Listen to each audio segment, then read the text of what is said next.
ભાજપે કેજરીવાલ વિરુદ્ધ પરવેશ વર્માને ચૂંટણી મેદાને ઉતાર્યા, ઉમેદવારોની પ્રથમ યાદી જાહેર.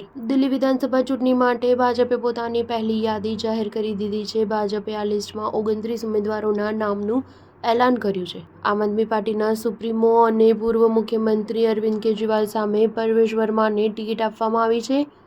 વડી મુખ્યમંત્રી આતિશી સામે રમેશ વિધુડીને ચૂંટણી મેદાને ઉતારવામાં આવ્યા છે. ભાજપે આદર્શનગર બેઠક પરથી રાજકુમાર ભાટિયા, બાદલીથી દીપક ચૌધરી, રીઠાલાથી કુલવંત રાણા, વાંગલોઈજાટથી મનોજ શોકીન, મંગોલપુરી બેઠક પરથી રાજકુમાર ચૌહાણ, રોહિણી બેઠક પરથી વિજેન્દ્ર ગુપ્તા, શાલીરબાગથી રેખા ગુપ્તા, મોડલ ટાઉનથી અશોક ગોયલ, કરોલબાગથી દુષ્યંત કુમાર ગૌતમ, પટેલનગરથી રાજકુમાર આનંદ, રાજૌરી ગાર્ડનથી સરદાર મંજીધર સિંહ સિરસા, નચકપુરીથી આશીષ સુદ, બીજવાસન બેઠક પરથી કૈલાશ ગેહલોતને ટિકિટ આપી છે.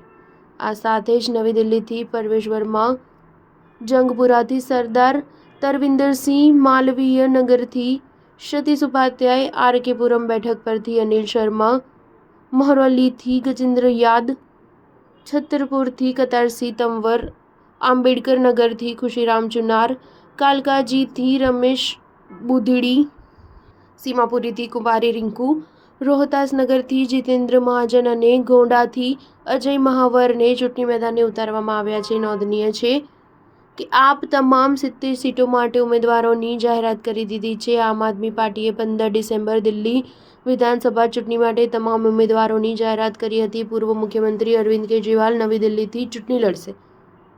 કાલકાજીથી મુખ્યમંત્રી આતિશીને ઉમેદવાર બનાવવામાં આવ્યા છે. સૌરભ ભારદ્વાજ ગ્રેટર કૈલાશથી સત્યેન્દ્ર જૈન શકુર બસ્તીથી ચૂંટણી લડશે. આપે 21 નવેમ્બરથી 15 ડિસેમ્બરની વચ્ચે એટલે કે 25 દિવસમાં કુલ 4 યાદીમાં 70 ઉમેદવારોના નામ જાહેર કર્યા હતા.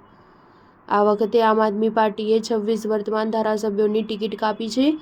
ધારાસભ્યોની બેઠકો બદલવામાં આવી છે, જેમાં મનીષ સિસોદિયાની બેઠક પટપરગંજથી બદલીને જંગપુરા, રાખી બિદલાનની બેઠક મંગોલપુરીથી માદીપુર, પ્રવીણકુમારની બેઠક જંગપુરાથી જનકપુરી અને દુર્ગેશ પાઠકની બેઠક કરવલનગરથી બદલીને રાજેન્દ્રનગર કરવામાં આવી છે. સ્ટાર ન્યૂઝ 7 હંમેશા સચ્ચાઈની સાથે.